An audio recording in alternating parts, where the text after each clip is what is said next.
happening, everyone? Welcome back to the RHMax channel. I'm Max, your host, as usual. If you've only been here once or twice, you may have forgotten that, but no, we are here, and it's gonna be a good show. I've been doing a lot of streams, not interviewing people. I don't know if people have been watching for a while too. I did a lot of interviews, and most of the shows I do these days are just around a particular topic or otherwise. And I like both, honestly, but it's kind of refreshing to go back and do an interview. Get to know more people in the community, and especially people have been around for a while and doing a lot of stuff like this gentleman has today. Some of you may know him. If not, you'll learn more about him today. But yeah, Charlie from Cultivate Crypto is here, and seems like he has a lot of different knowledge in many different areas too. He does a show himself. I'm sure we'll get to that. And if you just click on it, I've tagged him in the title. If you want to go to his channel and check his stuff out, feel free. But yeah, this is it's always fun to go back to interviews. That's what, when I first started the channel, I was like, I want to get really good at interviews, other than, spread the word of HEX and PulseChain and Richard's ideas and stuff, and the community projects that are building on those coins, on that ecosystem, and helping us really propel forward into the future and get as many people in as possible to true and fair DeFi. Really wanted to get to know people and highlight a lot of the stuff people are doing around the community, and just some of the ideals and try to popularize some of the good concepts and healthy things that I think are worth knowing. So that's why I like doing these interviews, and that's why I'm excited to have Mr. Cultivate Crypto in the show today. So out to the chat, and we will get into it. Red Squirrel, man, you've been number one for a long time. I don't know if you're going by if you're not first, you're last. I think you're going by that. I think you're winning. You're winning right now, Red Squirrel. First in the chat. UFO to go. A close number two, though. Close number two. What's happening, man? Good to see you. Centurion 54X. Let's go Moon Gang. Yes, I was looking at Charlie's channel, and I saw there was some Moon Gang stuff going on there.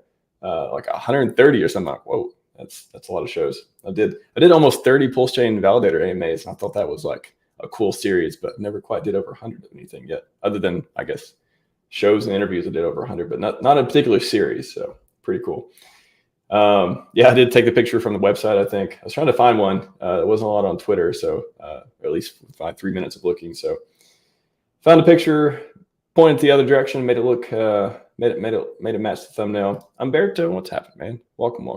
Cheers to you and your family as well. Hope everything's going well.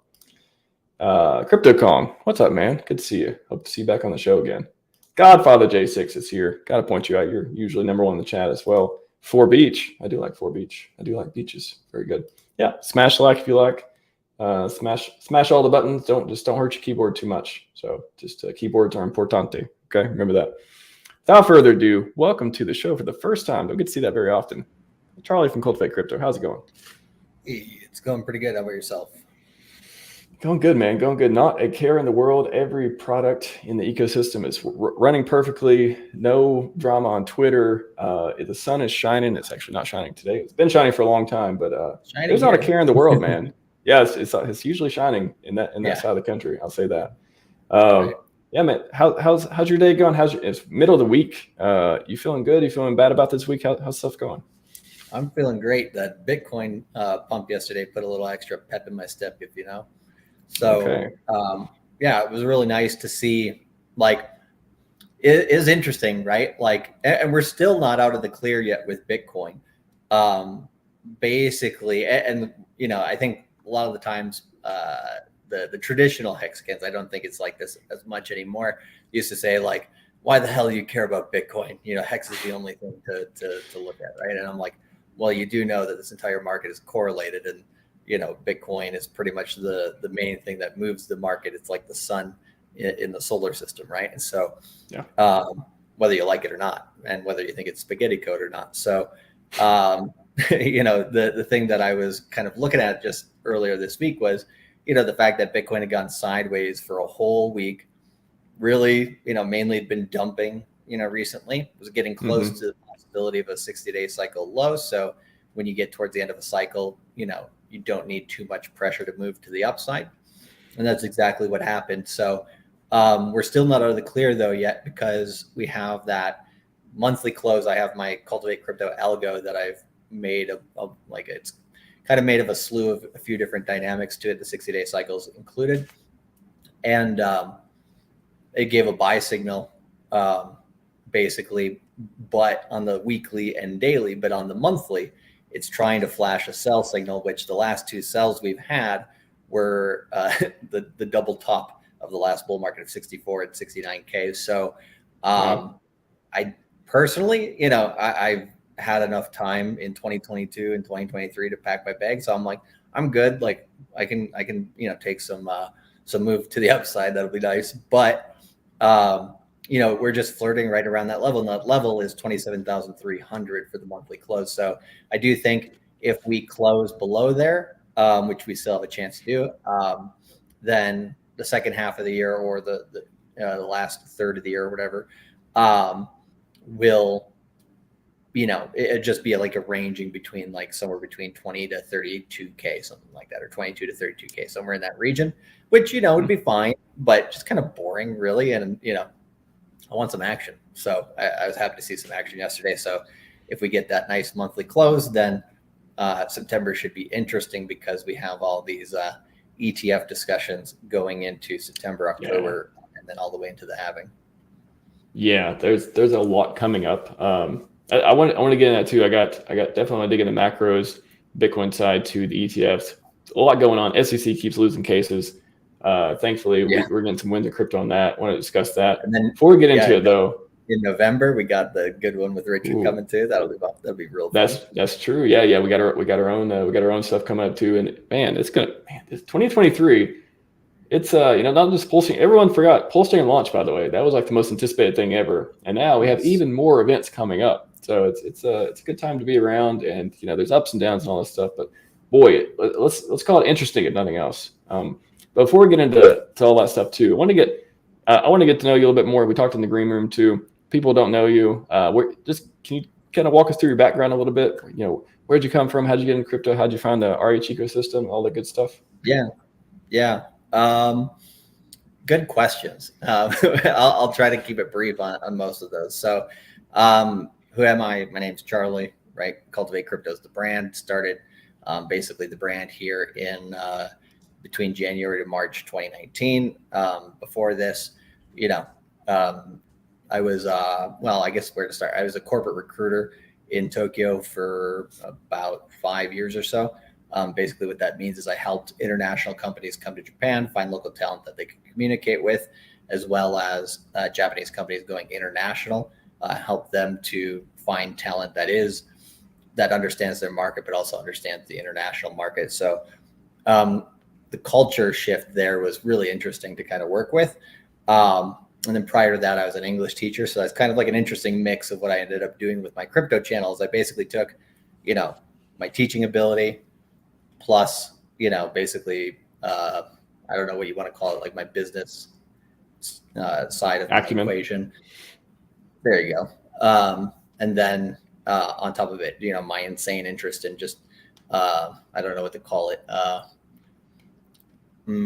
Just like my addiction to crypto, because like I'm obsessed with crypto, man. Like as soon as I got so how I got into crypto was hilarious because my dad, who's basically in his 70s, was like, yeah, everybody in our family should buy ETH at $30. He sent an email out to everybody. I'm like, went home for spring break in that year. And I was just like, what the hell is going on? Like, why'd you send an email to everybody to buy this thing called Ethereum? It's like $90. Now it's tripled. It's got to be the top. And he was like, no, I think you can still buy some. And I'm like, all right. So it was like May of 2017. I bought, $90 ETH, went down to $70 the same week. So I forgot about it. 2 months later, it's $400 per ETH. I'm like, holy shit. Like, what the hell? Like, I had really not been that interested in finance before that. But as soon as I started making some good money, I was like, okay, I can study this. And, I'd always been not that interested in the stock market simply because as soon as I started studying it at all, I'm like, yeah, this is a scam. Like 100%. It's just I worked in, with like Goldman Sachs and a few of these companies in Tokyo to hire, people as well. And, so I know how they work on the inside. I know what their technologists tell us as well, which, they're in charge of the infrastructure for these global systems. And yeah, just like with the low latency trading and all of that, basically computers run the whole thing, right? It's like the minute arbitrage. It's, arbitrage in crypto we have, like, for example, I've been talking about ThorChain a little bit on my channel with ThorSwap, and the arbitrage between ThorSwap on SushiSwap versus ThorSwap itself is a better spread than you'll get on like a lot of the traditional products in the stock world. So and that's like nothing for crypto. So like the opportunity in crypto is just so massive that I think since it's an open playing field, it is open for everyone. And that's what I love about it. And that's actually what's gotten me into the Richard Heart ecosystem as well. Because at the end of the day, no matter what people say about Richard Heart, he actually puts good information out there when you listen to him. And when he says stuff like, hey, go pure DeFi, don't go into these centralized exchanges if you don't have to, stuff like that. Like, I don't know, you can't argue with it, right? And also when he says code is speech, Andreas Antonopoulos, who I know they don't get along at all, those two have, been saying that for years, and they're both correct. So, I try to be like coin agnostic in the space as well as like somewhat leader agnostic, just because there's so much drama and bullshit between altcoins and the tribes and leaders and all this stuff that it's just, like sift through all the bullshit and find the golden nuggets is really what I'm trying to do. Yeah. Just throwing back to we were talking in the green room too, just about, no matter what ecosystem or otherwise, if you're around DeFi and you're trying to get people to stop giving away their keys, you're trying to get people to get into good products in one way or another, at least show them, give them the evidence of, hey, this stuff works. Uptime, it's got trustless, you're not giving somebody your keys, there's no shadow banks or nothing like that. Like that ability to help people find better products is, whether you're a salesman or you're a technologist or otherwise, like helping people get into a better situation is just one of those things. I don't know, it makes me, it gives me some sort of fulfillment, if nothing else. So that's why I like about this ecosystem. But yeah, there's plenty of other ones that I think promote some of those values too. And Andreas and all the people Richard don't get along with. I still love Bitcoin. I came in Bitcoin first and all that stuff too. Ethereum, remember it's $8 and stuff on Coinbase. I'm like, oh, I don't know, it's $8. That seems like for a new coin. I don't know. Like I remember all that stuff too. So it's just one of those things. It's the values show over time, and if you're in here to do good stuff, I think people see that, and you'll be able to make some impact. But otherwise, SBF, he's still in trouble, isn't he? Or did he go yet? Is he scot free yet? I don't know. No, he's just trying to get out of prison for a certain amount of times per week, is what I heard. Okay. Yeah. So try to do good things. I guess it's the karma comes back like a bitch in crypto. You know what I mean? Like. Look at Suzu and Kyle Davies. They're still free, right? Where are they? They're in Indonesia. So the reason why they're in Indonesia is because there's no extradition laws to the United States from Indonesia. But they've essentially created their own prison, right?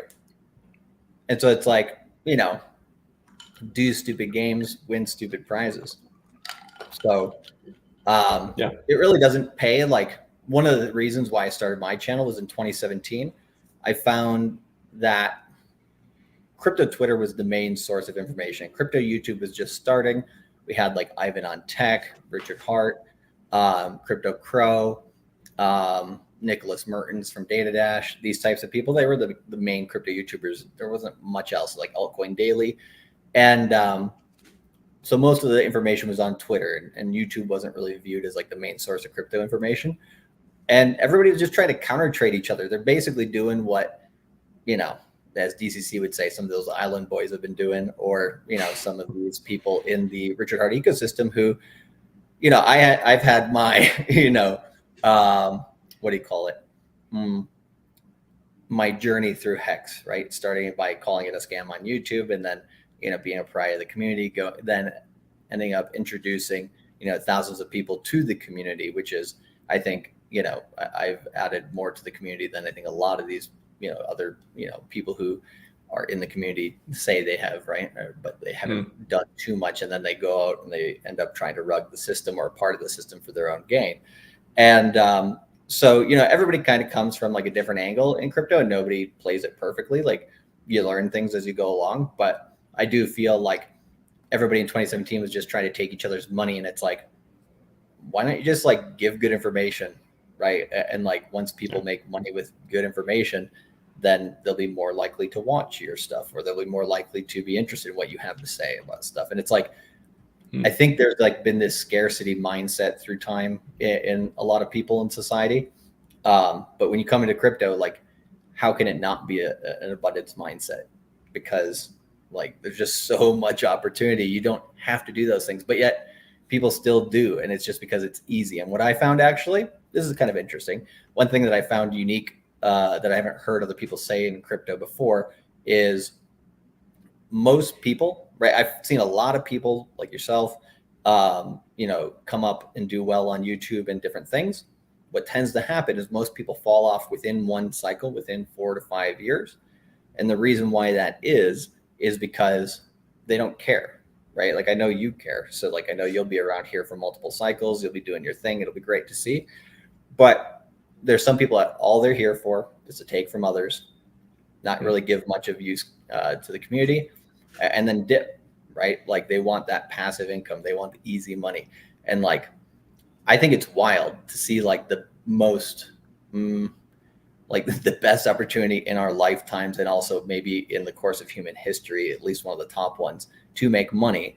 And people like are like, okay, I'm going to do dishonest business quick and dirty. I actually saw this in corporate recruitment as well. Some of the worst salesmen, but they were good salesmen, but they were just, they used it for evil, right? One of these guys that I was working with, it was hilarious. He was an HR recruiter. So you're recruiting people within the HR industry, but he was a turnover guy, right? He would get them in for 6 months because the contract said if you kept them in there within 6 months, they don't have to refund any money to him, right? Yeah. They leave like 7 months, 8 months, 9 months, a year. Almost nobody stayed over a year. The first guy that I hired in corporate recruitment was for Sony Mobile. He's still working there. That was in 2013 or 2012. Wow. So, there's a difference in like how people work in an industry with money. And of course, the guy who, basically sold HR people down the river, eventually, even in a city like Tokyo, there's no more HR people to sell down the river. Everybody knows you're a piece of shit and nobody works with you anymore. Right. So it's the same thing in crypto. Reputation is everything. And, people will make mistakes, but, I think at the end of the day, if you're well-intentioned, then I think, it generally turns out pretty well for you. Yeah. Play long-term games with long-term people. It's one of those things that is so easy, and it's so, I don't know, there's so many different things that can corrupt you in whatever it is, your job, your show, your business, whatever it is, even with people, relationships, otherwise. But I think having incentives aligned, and again, that's one of my motivations too, is just to help people understand, hey, there is a difference between Celsius and BlockFi and all the stuff that's failed and all the stuff that's all the people scam. And maybe a lot of those founders had good intentions. Maybe Do Kwon was like, maybe he was a really good guy. He's like, I want to help people. Yeah. And then along the way, it's like, well, actually, I want to do some other stuff, or whatever happened. Who knows? But I think a lot of people come in it with good intentions, and then once they leave or whatever, maybe not. But I think, and I've said before too, if I ever disappear, maybe I get that island one day. I hope everyone says, hey, he did enough. He helped enough people. He doesn't owe anyone anything. Like, I don't have expectations anyone to be around forever. I'll say that. Yeah, I'm not blaming people who leave, like at some point, right? Like everybody has to be clear in their intentions, right? I've said I'll be here for this entire decade, and then after that, we'll see. But it's just like, I guess when it's like, okay, they come in and they start doing content, like we're doing content right now, when everybody was like, before yesterday, right? Nobody gave a shit about what was happening in crypto the last 6 months or the last year. Besides like all the drama, right? And, when people just come in, usually most YouTube channels that just try to grow based on hype, right? They will come in around, I would say, summer of next year at early, that's kind of early for them. They'll start coming in towards the end of next year. Once crypto is basically favored by the YouTube algorithm again, just purely based on like traffic. Once retail's back, basically, then they come back. So they only come back to take advantage of retail, really, which to me is despicable. But hey, there's some YouTube channels like Ivan on Tech, which actually do the opposite. He came back September of last year. So, a few months before the bottom, because he knew, 4-year cycles, right? He interviews Richard Hart, which nobody else wanted to interview Richard in terms of big channels, right? Not many people. And just because crypto's political like that. And then Ivan on Tech usually dips out before the top, right? Because he doesn't want basically to be promoting things when the prices are high, which I respect that method, Yeah. you know, and it might not be the highest growth method, but that's what the method he's found for himself that, you know, played well with his conscience, basically, because that is, you know, a thing that's tough here in crypto is no matter how good of information, you know, you're able to research and help people, other people research and everything. Just some people can't pay attention.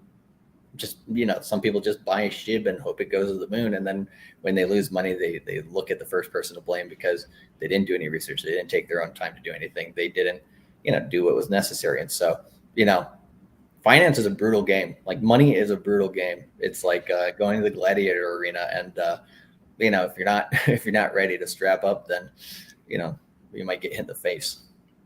Yeah, I think, yeah, I didn't know that about Ivan either. That's a very interesting point. I think, you know, if true, that's very respectable attribute. You know, kind of looping yourself out of the FOMO. That was what he did the last cycle. Yeah. Well, that is, I mean, I haven't watched a lot of his channel. I mean, of course, I know of him. I've watched him before. I've watched him and Richard go back and forth. And Richard has some pretty cool friends, I gotta say. I mean, you know, BitBoy, he hangs out with BitBoy, Ivan on Tech. You got the Crypto Man, Randy. Like, there's a lot of support. A lot of people are like, oh, you know, a lot of people don't like Richard Hart in the ecosystem. Like, well, look around, man. Look at all the people he's did interviews with, and some of them, yeah, of course, they don't get along anymore. But he's got a lot of friends too, I would say.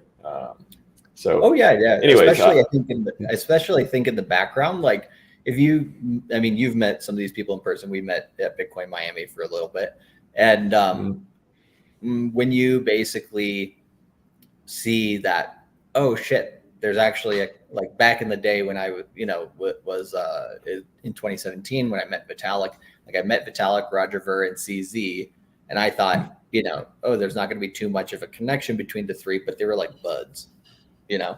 And some of the beefs in crypto at that time among some of the bigger players, I mean, is WWE, you know, like they put on a little bit of a show for everybody, and then you know, the background, you know, they do some things. I don't know verifiably if that's true or not, but you know what I mean. So yeah, it is fun to see. That's what I like about creating content in general. I mean, I think when you're when you're doing something that is either it's evergreen content or you're just introducing people to concepts or otherwise, a lot of stuff, you know, teaching like you talked about too. I think that kind of stuff can at least, I hope at least it gives people the basics, the fundamentals, the information to make their own decisions rather than, and they don't have to kind of worry about what's going on in the back. Hey, maybe there's this or that going on in the background. These people are buddies. They don't look like it or otherwise.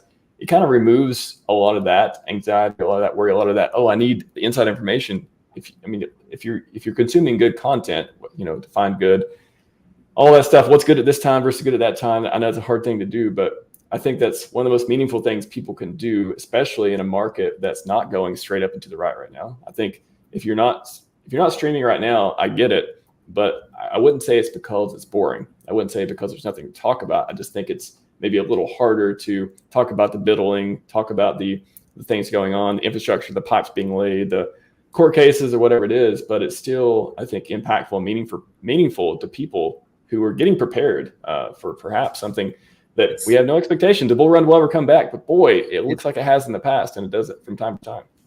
Yeah, it's actually the most important and meaningful content in all of crypto, in my opinion. Like I started my YouTube channel in, well, the first video I did, I think was March of 2019. So like, you know, I was like, I'll start at the bottom. Why? Because that's where I should be telling people to buy, right? Like, yeah, it's just kind of funny to me when it's just, when people are like, yeah, it doesn't get the clicks or views, so I'm not going to do it.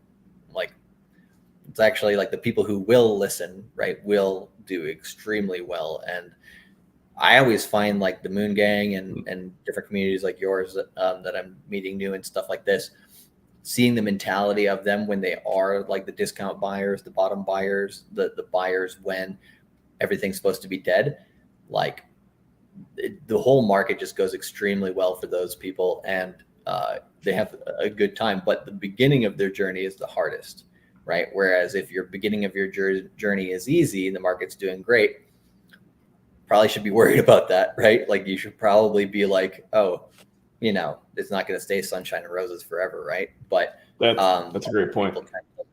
They just walk in like sheep, ready to get slaughtered. Is it? I think the thread I want to pull on that too, and maybe we can like dovetail this into macros and stuff for this year and beyond. But I think when you talk about the people who are listening here, the people here now, maybe on the stream or on other people's stream, listen to Coffee, listen to other people in that community as well, DCC, and he had Tanto Nomini on there last night. He had Dipcatcher on, which is one of my favorite guys building in the community as well. The people here now, is this the time to, and again, maybe you'll be here for another cycle, 2 cycle, 3 cycle, maybe we'll all be here, we'll just continually, maybe we'll never just bow that, maybe the island will never come, who knows? But crypto is this the time? Yeah, for life, exactly. Crypto Twitter is all I want to, is my highest calling. No, I hope that's, at least it's not mine, I'll say that.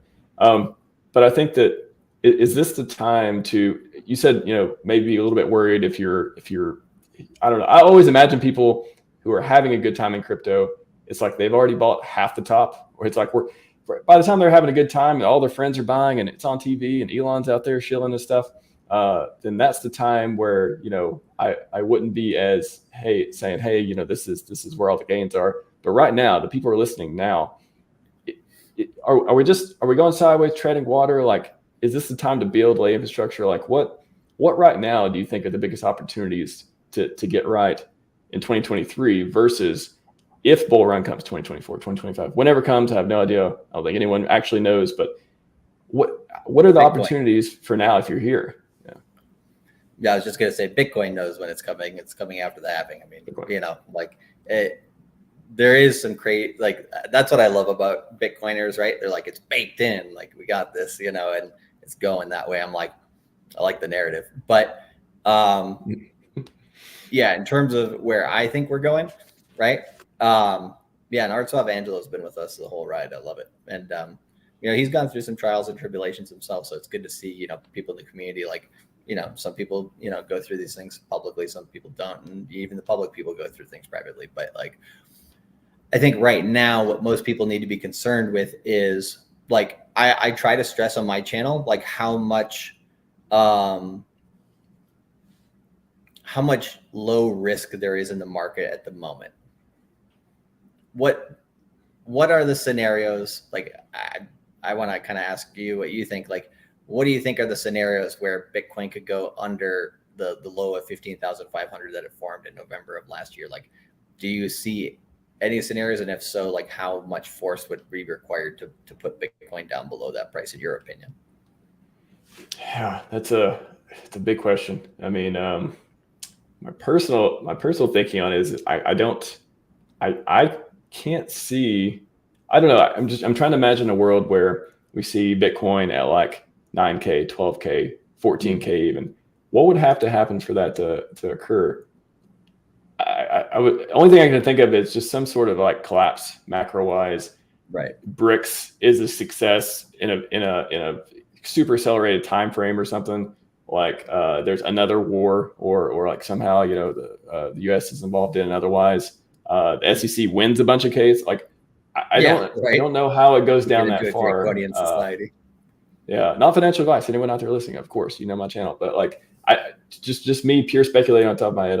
I don't know how I could see it go back to those levels, knowing all the BlackRocks, all the people just. It seems like the whole market is just waiting to get in almost. I don't know. Is that what you get a feeling from it? Yeah, well, and so let's try to go and lean into the bearishness as much as possible, which is, it'd have to, there's so many different types of metrics you can look at, but it has to be a black swan event of some sort, a war of some sort, a, misappropriation of power from the SEC of some sort, all this stuff. I think, that could bring, there's one of the things Jesse Livermore, in the, what was that book called? Reminiscences of a Stock Operator. One of the things he basically says in there, I'm kind of paraphrasing, is there's no price too high or low to sell or buy, right? Price is all relative to different assets, all these things, right? So anything's possible, right? Bitcoin could die and Peter Schiff could be right. But if you go with what's most probable based on the past and the patterns that we've seen thus far, and all the tokenomics of Bitcoin, the entire crypto market, Wall Street wanting to get in on this. Why is Wall Street wanting to get on this is, I think, one of the most important questions. And then where it's going. And yeah, like especially with the ETF filing or the judge ruling that we got yesterday, which says basically the SEC can't stop Grayscale from, legitimately having a good claim at making an ETF, means that we are virtually guaranteed to get one within the next year and a half, right? By the end of 24. So all of that to me just is like, people who've been, the ETF isn't the best narrative to pump crypto, but hey, I'll take it, right? Like the only reason why it's not the best is because then we go towards, kind of the mass adoption is not as utopian as I think a lot of people in the early days of crypto would have imagined. But yeah, just what I'd like to focus on is, okay, realistically, what is the risk to the downside? The risk to the downside is maximum going back down to like 16,500, something like this, right? And that's like on a crazy event. Like probabilistically, we probably won't see below $21,000 or $20,000 again. And so like, that's pretty cool to know. We're at what, 27,000? That's pretty close to there. And we know that after Bitcoin's halvings, it at least gets back to its previous all-time high, which is 69. So if you just look at the risk to reward on both ends, like it makes no sense over the next 1 year to not invest in crypto, in my opinion. So, when you can get to that level of conviction based on objective analysis, and then, people can understand that, there's no argument that people could give me right now, except for, doomsday arguments that would tell me that crypto is not going to go up and to the right again. And so, knowing that, then the second part of your question goes to, okay, so what is some of the opportunities that we all have a chance on getting? Because yeah, Bitcoin at this point, I would say it's not too late for most people to still make good gains with most people, but it's more utility for people than it is value in terms of price appreciation. What I mean by that is it's great and it's decentralized, awesome. So, you can hold it as digital gold, great, right? And if it'll become somewhat more stable, so yeah, maybe people will use it for currency as well. But we're in it for the tech, right? We're here to make gains. So, it's tech and gains. Yeah, the classic meme, right? We're in it for the tech. Meanwhile, we have gold chains and everything, right? So, it's one of these things that people want to make money. And so where is one of the best money-making opportunities? Good. Gold chains. Just want to pull that one out. No, I can't see it. HEX on there. Pulse. Pulse even better. So, I mean, what I did for my bag in PulseChain and stuff is I made a really good amount of gains with HEX, right? It was one of my best performers, or the best performer in the portfolio last bull market. I parlayed it all. I said, all right, take those gains. Let's see what happens with PulseChain, because I think HEX was Richard Hart's like proof of concept, in my opinion.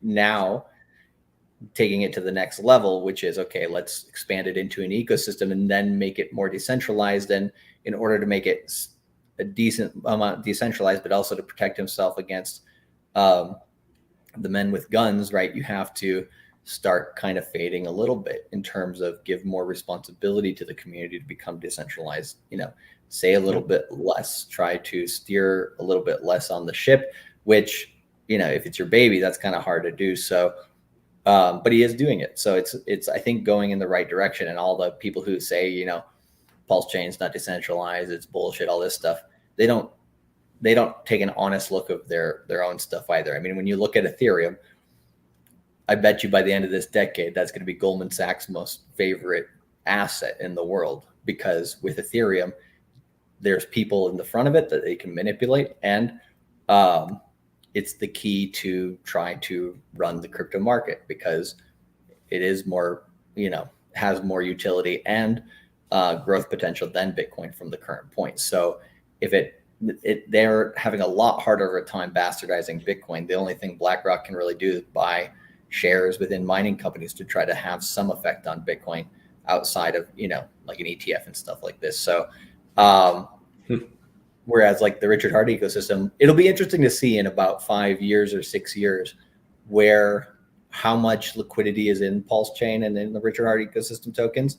And then at that point, right, what happens? Because the bigger you get, the more people that try to come and fuck with you, right? But at the same time, the more alliances you'll make as well. So I think once PulseChain has a really good amount of liquidity, because it is, one of the most active chains out there, you're not going to get, there are going to be a lot of people that talk shit about Richard that are all of a sudden going to become friends, I think. Yeah. I could, and it's a lot harder to get gatekept if your community is running the services, right? Like that's what I love about us building all the financial products, having the banks on PulseChain, having all the community stuff going on. I generally am more interested in the stuff that helps the ecosystem. If it's meme coins and otherwise, it's kind of a different category, pay less attention to. But the stuff that helps the blue chips, helps HEX, helps PulseChain, help people get money in and out, liquidity, volume, all that stuff is I think fantastic and needed in an L1 network. And the DEXs and stuff, I think it bring a lot of people in, regardless what kind of game they want to play. You want to be a casino, you want to be a farmer, you can do you can choose your game as well, and you're responsible for the outcome of the game you choose. But I want to ask you a couple questions in the chat, but sorry, chat, I can't get to it right now. I want to touch on a couple points here, because you mentioned too Pulse. I'm talking about sacrifice for a moment or two.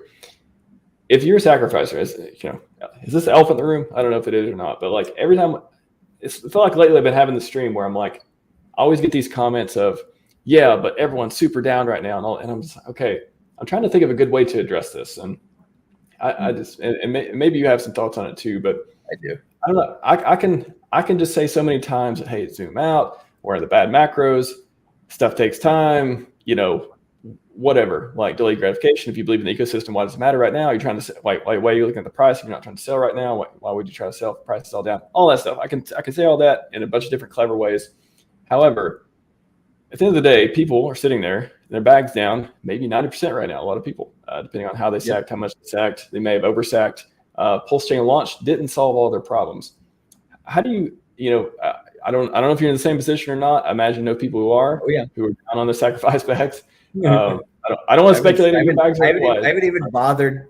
The only thing I've done with my PulseX and Pulse has been every once in a while to make a swap, ratio swap between like those and PHEX or each other, right? So like basically I've literally stuck to the Richard HeX coins, right? So which I love the name of the channel, by the way. It's a good choice. Because I think it's going to, those are going to be the ones that you want the most of, right? So I'm not going to bother trying to flip them around. I'll add more liquidity or buy more if I want to get more tokens, right? Because the cheaper it gets, like the more you can buy, great. But it really just, it's that long-term outlook, right? Where it goes to the name of my brand, Cultivate Crypto, right? Why did I call the channel Cultivate Crypto? Because we're trying to get more of the more valuable asset than the less valuable asset. What's the less valuable asset? It is the US dollar over the long term, not today, not tomorrow, next week. In the immediate, the US dollar is always king because it's liquid. You can use it anywhere, all that stuff, right?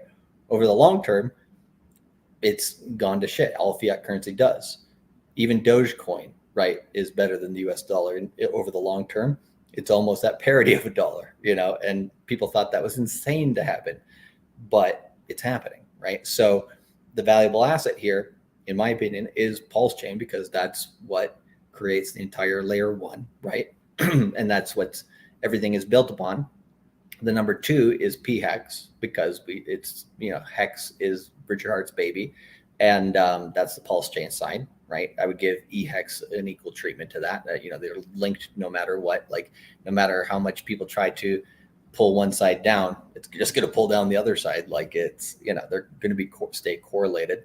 It's kind of like a stock split, right? In that regard, when the new chain came out, but just don't do too much. Sit on your hands. Be patient, right? That's really all. You can't really help people with that journey.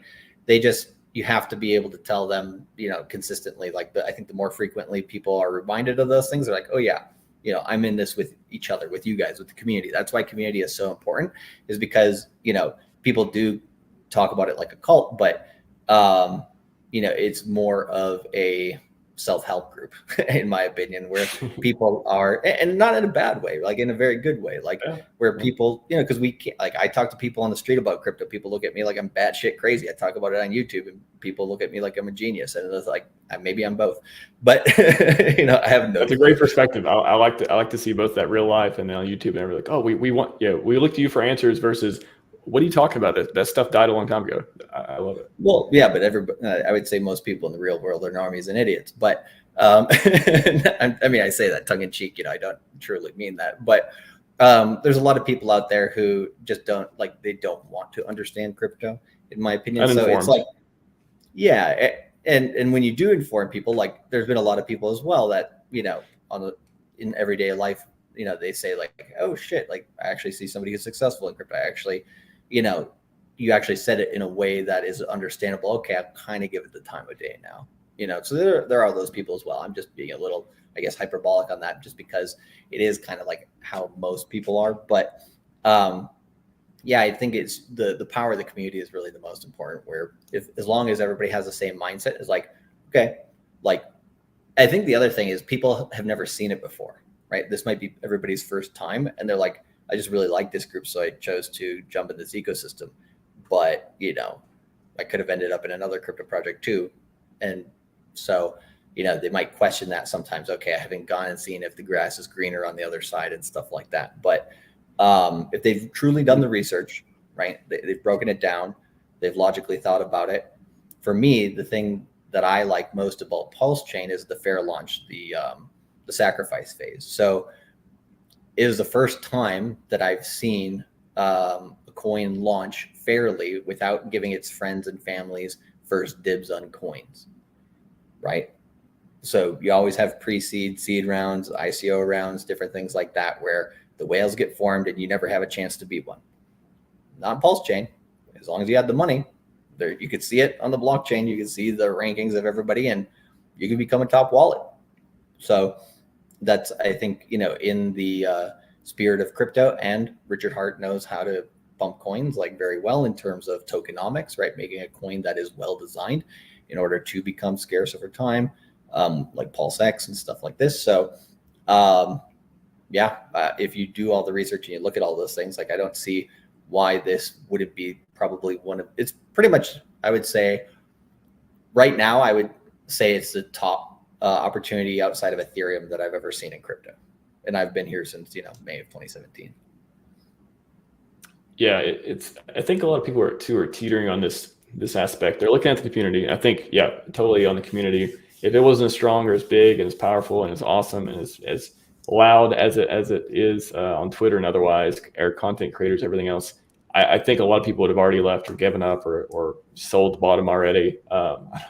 If you're still waiting to sell the bottom, I mean, I don't know. Maybe you're not looking around Twitter or otherwise. Maybe you are looking too much. But anyways, it is insane though, isn't it? Like, if you think about it, like, because people only do that out of emotion, right? They're like, oh, freaking out, I gotta sell, right? Yeah. But if they sat there and thought about it, you're like, you're insane. Like, you've already held through the hardest part. Like, now comes the good stuff, and you're gonna quit. Like, it is how human emotion works most of the time. Unfortunately, human nature sometimes works against a lot of people. So that's the piece. The good part coming piece is it just hard for people to envision when we've been, and it's been a brutal bear market. It's been. I mean, I don't. Again, this is I will be having completed my third cycle once this next one is done. Nice. But it's like, boy, I try not to be a prisoner of the moment, but this one has felt bad. It's felt worse than I remember. It's felt pretty bad. I will say that. Someone's been around. You've been around a while too.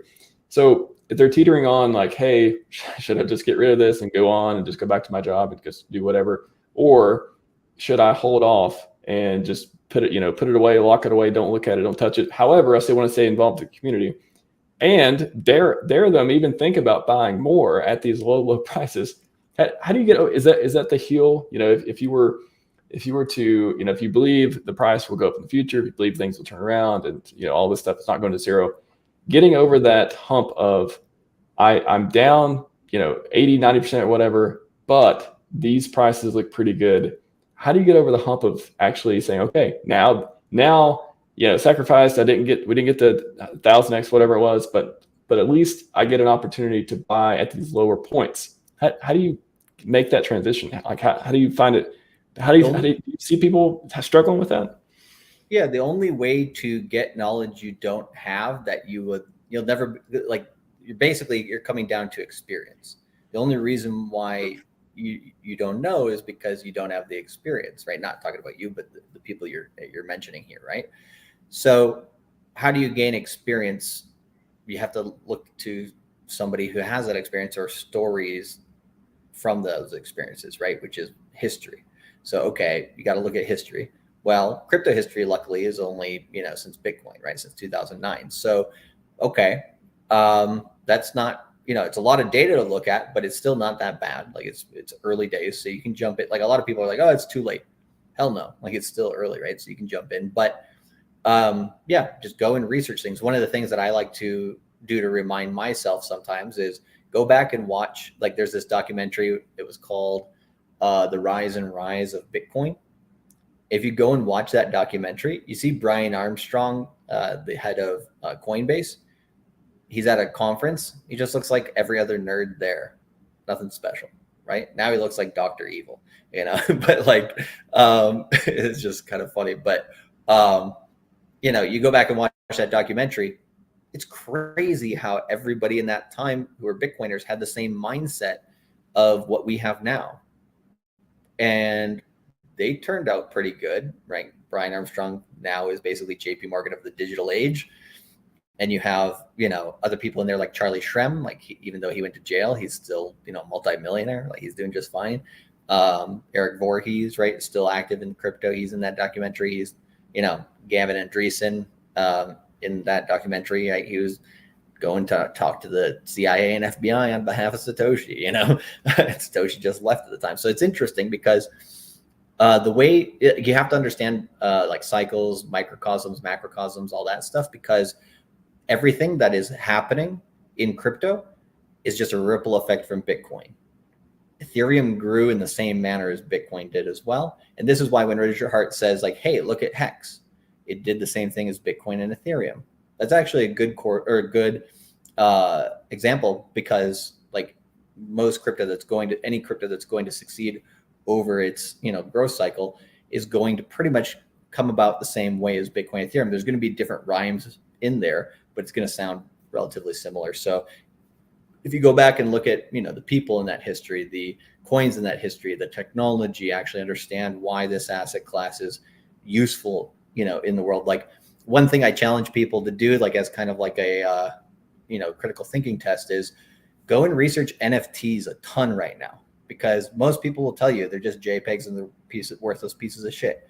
Maybe some of the ones that are made currently are, but if you look at the technology, if you use some creativity, how else could you do it, right? One of the first use cases I've seen for NFTs is basically to fractionalize land ownership. They've already done this in Wyoming and sold land in North Carolina with NFTs. So you start, and one thing Andreas Antonopoulos says is crypto's not only for money, right? And so when you start thinking that way, then all of a sudden you're like, oh shit. Like I did one meme the other day where it's like, you talk to your friends about crypto, nobody's listening, but then you realize it's literally one of the things that can help humanity the most in terms of its technology.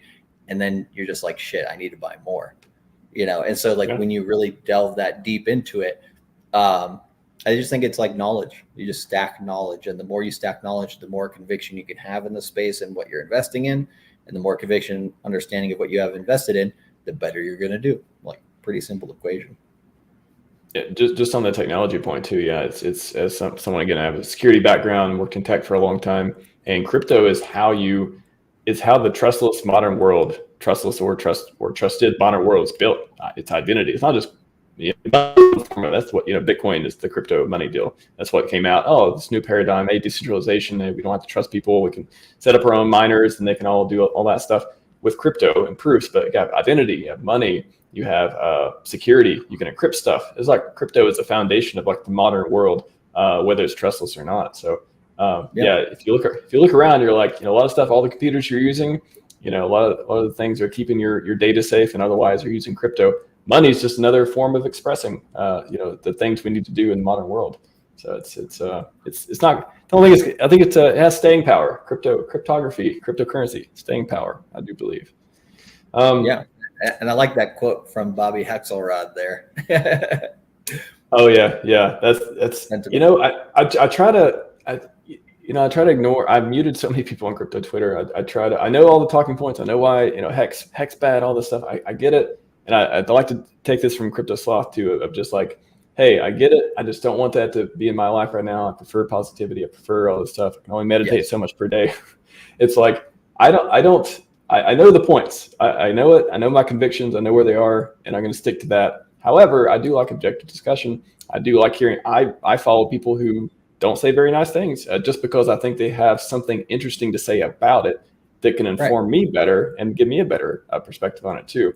But just what I do see as far as community talk, and again, I do a lot of interviews and talk to people, stream a lot these days, especially. I was trying to synthesize the community sentiment of people who had sacked and they're down like everyone else is right now, and they're just wondering, should they buy more? And I love that you touched on the experience part and just seeing that and just using that to navigate your way through this. And it could be the difference between making and not making it.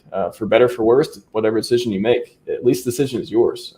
And I think that's the empowering thing about crypto too. Taking it back to crypto being around us in the modern world, crypto is an empowering technique.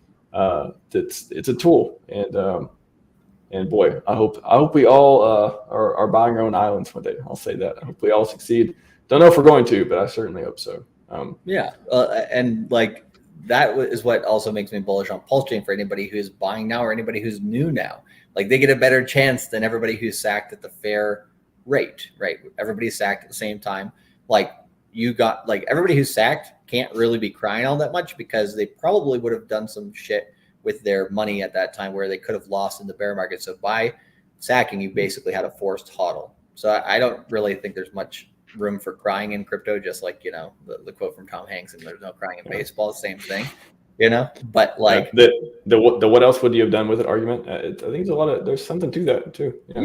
So I think that's important for the people who are currently hodling. It's like, like you sacked at a fair rate that everybody else had a chance to sack at, you held it this long, buy more, right? You're good. And then anybody who's new, fucking like even better. Now all of a sudden you have a better chance to get in than everybody who's already in. And right, if everybody who's already in is looking towards 100, 1,000, and 10,000x, maybe you get crazy ass more X's. Who the hell knows? But like I would say like even 100x for most people will absolutely change their lives. So even if it's just like $1,000, and you're like, okay, I'm just going to take a gamble here on this PulseChain shit. I don't know, put in $1,000 and then I'll just close my eyes for a year, and see what happens, or 2 years. Right. A lot of people say they can handle the volatility, they can handle the roller coaster, but then like when the ride's halfway through, they're like, get me off of here. So it's just, like, hey, should have read the rules when you got on.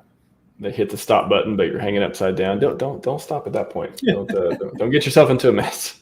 Right. I want to get to just one question before we move on to the last topic. Big Bish, do you think RH will settle to not miss the bull run or fight it out? I'm not sure. What do you think about that, Charlie? He'll fight. He's not a settler. Like, should he settle? There's a fair case to be made if he should or not. Will he? I highly doubt it. Not a settler. I share that sentiment. I certainly hope I don't know. I can come up with all these. I don't want to be this. I don't want to come up with these ideas that are just like too far fetched. However, I still think Rich was playing chess. He had to see. Part of me thinks he had to see this coming from. And you start seeing him make change on Twitter. About this for more than 2 years for sure. So if that's the case, he said, and you believe he's a smart guy and he has plenty of resources, I think we got a chance. I think he knows maybe he doesn't share all his ideas or techniques or otherwise with us for good reason. But I gotta think he has a chance here to do some good and at least have a chance at And again, if he wins, if let's just say, I mean, best case scenario, all goes away. They either drop the case or total win, total victory. Does that change? Is that how good is that for crypto, and not just for our community, but is that a win for crypto if Richard just literally oh, you guys are totally wrong and just wins it all? That it can change the paradigm, right? Just like how Ripple's case did, how Grayscale's case is there for the ETF and all these things. They are, what do you call it? Each a domino in the chain to get to that higher level. And so the one thing that I can see, that I can imagine, I hope it's different than this, but the one thing I can imagine when that happens is it will be a massive win for all of crypto. And then the haters that just emotionally go after him no matter what, and never look at him and what he's done, they're still gonna hate. But there's gonna be a lot of people who begrudgingly are like, well, I can't say he's wrong anymore, and once you get that, I think that's the big thing for the PulseChain ecosystem. It's a huge win for the whole of crypto, but then the people who are like, well, you know what, I guess I should look again at this. It's when they take a second look and they see the massive amount of liquidity that's there, how well it's doing by that point, then you get a flood. And that's where I think, like if that happens, it'll be really interesting. For me, the ideal scenario is just Richard Hart, wipes the floor with Gary Gensler or whoever's there at the time. Hopefully Gary Gensler gets fired before that. But, like that's the entertainment I'm here for sure. I love the BitBoy clip of him talking about it too. It's like, if you hate Richard Hart more than the SEC, like you are the problem. I was like, wow, that is such a succinct, interesting way to put it that will probably resonate with a lot of people that are very reasonable thinking about it. Yeah, no, and here's the thing about BitBoy too, right? I mean, I met him in Miami around the same a few days around when I met you, and I met Crypto Crow all at the same time. We had some discussion for a good amount of time. Met some of his team. He's a good person. I think a lot of what's happening with his stuff, right, is like a coup against him. And like you're gonna have your Judases or your your Brutes or whatever, right, trying to come after people in crypto. But it is always very satisfying to watch somebody like that then win, because a lot of the times they're working from a place that is correct or that is right. I think if you go and look at what BitBoy has done for the whole of crypto, the simple fact that he called out SBF like 2022, like April or something, like before anybody had any clue that SBF was doing some shit. I mean, CZ probably had some ideas because he was invested there and he was working pretty closely there. He didn't say shit. Gary Gensler went there way before any stuff went down. He didn't say shit. BitBoy was one of the only people who had the balls to fucking say, this guy's full of shit and he's ruining crypto. And like people took those clips where he's yelling and just made memes out of them because they are funny. But like he's actually doing a lot of good for crypto. And it's one of these things where it's like the fact that people can't recognize that and just want to hate on people. And this just shows you the immaturity of the space yet, but also just how, I don't know. There's just some people that I'm just like, the more that I delve into the internet, I lose a little bit of, what do you call it?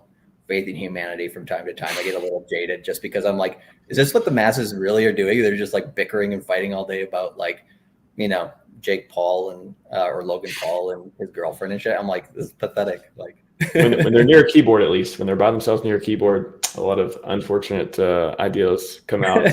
some good ideas too, but a lot of interesting ones that are maybe not so healthy. And I want to wrap it up on this though. I think that we talked a little bit about macros and opportunities too, but is there a good reason to?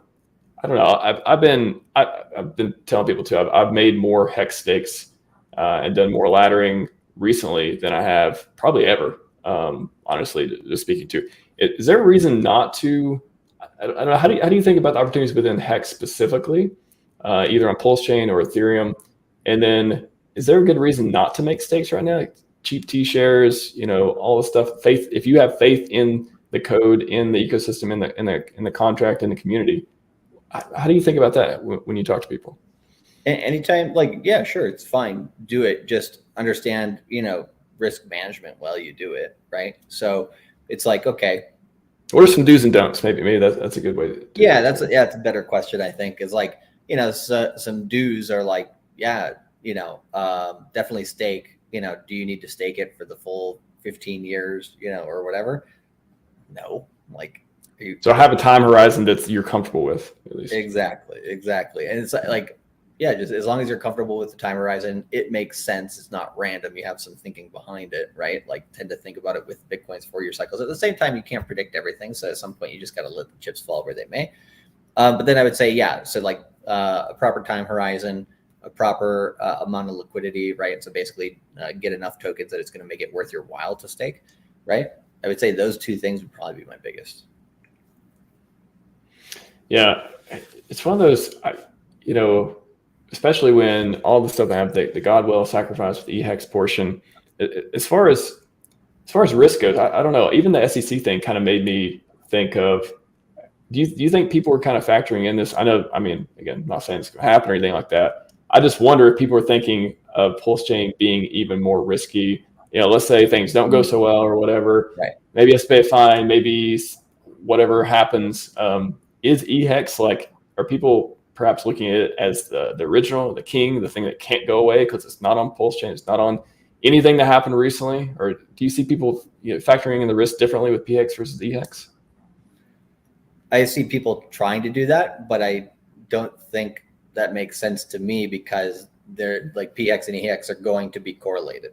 Like I don't think there's any way that like there's got to be like an atom split to get them, separated. It's going to cause an explosion, probably not good for the ecosystem, right? So I generally think they're going to be tied at the hip no matter what. So if there's some people out there that are going to try to FUD EX because they want to promote PX, not really a bright idea because they're going to FUD both, right? And so same thing for investors, right? It's like you might think, you're giving yourself less risk by going into one or the other. They're correlated. It's the same thing as like, hey, if I go into Doge, is it, it's not the best example, but like if I go into Doge, am I at more risk than being in Bitcoin and Ethereum? It depends on the timing of the market. But I would say the biggest risk here is, the SEC dragging its feet so long that new investors don't want to come to the space. Nobody wants to build in the space and it becomes a dead chain, right? How likely is that? I don't think it's very likely. I think most of the cases against crypto from the SEC have really been in bad faith, right? I think they are going after crypto, especially Gary Gensler, in a way that they're trying to just draw lines before the lines exist on the map, per se. I don't think most of this stuff against crypto will stick. I don't think Coinbase is going to get too much against it. Binance, a few new filings came out recently that they're talking about. I don't think too much is going to happen there. I think Richard's going to be just fine. What he's done so far has been fine by most standards from what government has said. So I'm not too worried about it personally. I haven't really, I've thought about it, but I haven't really worried about it. So the thing I think for all of crypto that people should really be looking at a little bit more is central bank digital currencies. I think that's going to be a huge paradigm shift as well. And as that comes in there, I think the biggest danger for crypto is really KYC laws. That's the thing that will slow the whole industry down. So I think it's not quite like Ripple for HEX or PulseChain, right? I think Ripple itself as a community also didn't actually, there's value in the coin in terms of that it can move fast and all that stuff, but it wasn't enough of a use case of a utility to make the token valuable over time. Whereas I think the tokenomics and everything that's built into HEX and PulseChain is 10 times, a million times better. And it's actually built correctly in a decentralized way, whereas Ripple was built in an extremely centralized way and really was just being used for pump and dumps in 2017 before it really flatlined. Shout out to Brad Garlinghouse, still on CNBC from time to time. Yeah, I've been watching him for years. Yeah, I like them a lot more now, right? Because back in 2017, man, they were not good for crypto, in my opinion. Well, the discussion was, should they even be on a market cap because they're not, not real crypto like that. I remember that being a discussion back then. Should they even be listed as a crypto? And now it's hey, they're with the SEC. They're fine. Yeah.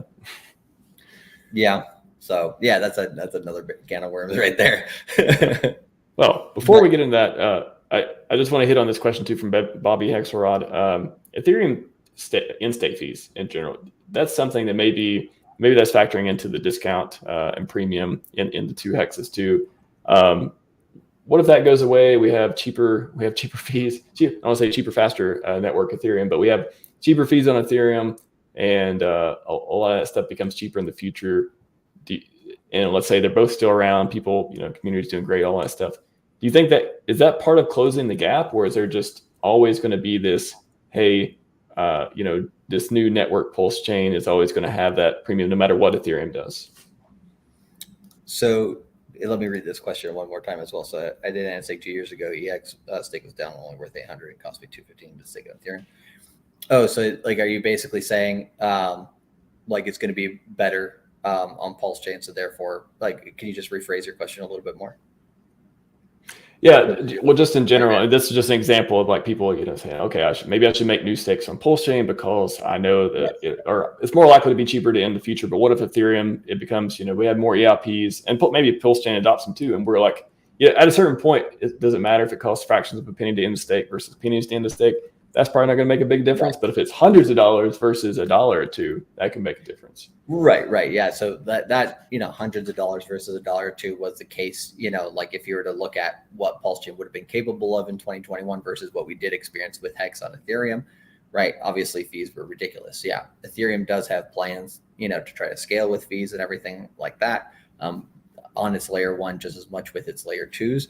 So I think in the future, it is possible that, Ethereum fees get better, but I also think there's a chance that PulseChain fees get worse, right? And because it's the same thing, like when a chain's new and there's not that much activity on it, of course fees are going to be cheaper, right? Over time they are going to increase. So like, okay, what's the gap between them in the future? I don't think anybody knows. Within the next 2 years, within the bull market, I think it's more likely that PulseChain, like if you're going to end stake, let's say before 2026, I think it's probably more likely that it's going to be cheaper on PulseChain, and relatively significantly by the time we get to the end of the decade, maybe that's a different story. That's just a speculation. It's going to be interesting to see what moves Ethereum makes. And just, Vitalik, he's still very young. I don't think he's 30 yet. Like the dude started pretty early. So he's going to be around for a while. We hope he's going to be around for a while, knock on wood. He'll be making some improvements and all kinds of fun stuff happen in crypto ecosystem, not just their ecosystem, but boy, I know crypto, again, it's like, if you're bored or sad here, I don't know. It's like, I can never wrap my head around, I get it, prices are down, all that stuff, but maybe I'm looking beyond prices a lot of time. I'm looking, of course, we want price to go up and all that stuff, but there's a lot of cool tech here, we'll say like that I think at least keeps me going and my at least with my background, it's always a fun time. Yeah, well, it also helps you to understand the capabilities of everything in the future, right? So like you can kind of understand a little bit more about how the exponential growth can work if you understand the tech. Because if the tech works, then it will get adopted. The tech works. Hopefully, I'm looking forward to seeing a lot of improvements in the PulseChain ecosystem, not just the native products and the explorers and the platforms and PulseX and stuff, but just all the community projects coming out. We didn't even touch on those today, but there's a ton of stuff I think are going to be good for the ecosystem that are launching a little bit at a time. End of summer, fall, we'll see how that goes. If we can stop all those banking partners, hopefully we can get some solid ones in. They stopped going away too. Unfortunately, that's caused some delays in a few projects too. But yeah, thanks for coming on, man. What do you? Great conversation. Glad to dig in your background and talk about this stuff too. What do you want to take us out on? Any looking forward? Not looking forward statements, but anything you're excited about? Anything? Where can people find more about you too, and what you're working on? Yeah. So I'm excited about it all. We're doing a lot of stuff on our side. If you want to see something fun, go onto Twitter. We just basically finished filming our first horror movie, me and DCC. So it's just a fun little project we did outside of crypto, of course. And if you go on to our Twitter, we recently just tweeted, I think DCC tweeted it. We were on the news in New York State there. So if you unfortunately, it's just a recording of a TV on a wall, but you can look at it and it's kind of fun to look at. So yeah, we made a horror movie. It should come out sometime next year. And just one of the many things that we're doing. But in terms of crypto, I'm really excited about PulseChain, everything that's being built on, and I'm really excited about the projects that are coming out before the end of this year. And also going into the halving of Bitcoin, all the projects that come out over the next 6 to 9 months on PulseChain will be really, really interesting. And I think most projects that want to be relevant on PulseChain need to be out in the next 12 months. If they're not out in the next 12 months, like there's still going to be some good ones that come out after that. But I think some of the biggest gainers and the better quality projects will be here in the early days. And we're already seeing stuff like, Fiat come out, and then Famous coming out soon and all that stuff. So yeah, I'm looking forward to all that, and looking forward to coming back on the stream and seeing gains in the future, and celebrating that with you as well. So if people want to watch more of what I'm doing, right after this, I'm driving over to the studio and I'm going to do my show here. So you can find me on YouTube, which is Cultivate Crypto, and as on Twitter and everywhere else. Yeah, man. And then, yeah, look forward to you coming back. And then I think I'll come on your show at some point as well. Just let me know when, and we'll work that out. And yeah, great chat. I love having these conversations where I do a lot of technical walkthroughs as far as like, founder, tell me about your project. Let's dig into it. Let's talk about tokenomics and stuff. I really like these, talking to people such as yourself who, maybe it's chart technicals, maybe it's just macros, maybe it's just having a conversation about the community and understanding some of these nuanced concepts that people struggle with. I mean, there are people struggling to either they're kind of looking on the outside in, or they're kind of saying, hey, should I still be around? I think having these types of conversations can help people at least have the information in front of them and not be like, okay, these guys are still here. They're still confident. They're streaming in the bear market. I think that's good for the soul of the community as well. So good to have you around, and good to have you on the stream, man. Thanks, Ben. Thanks for having me. And yeah, have a good rest of your day. You too, everyone. We are out. Scivive and 5555.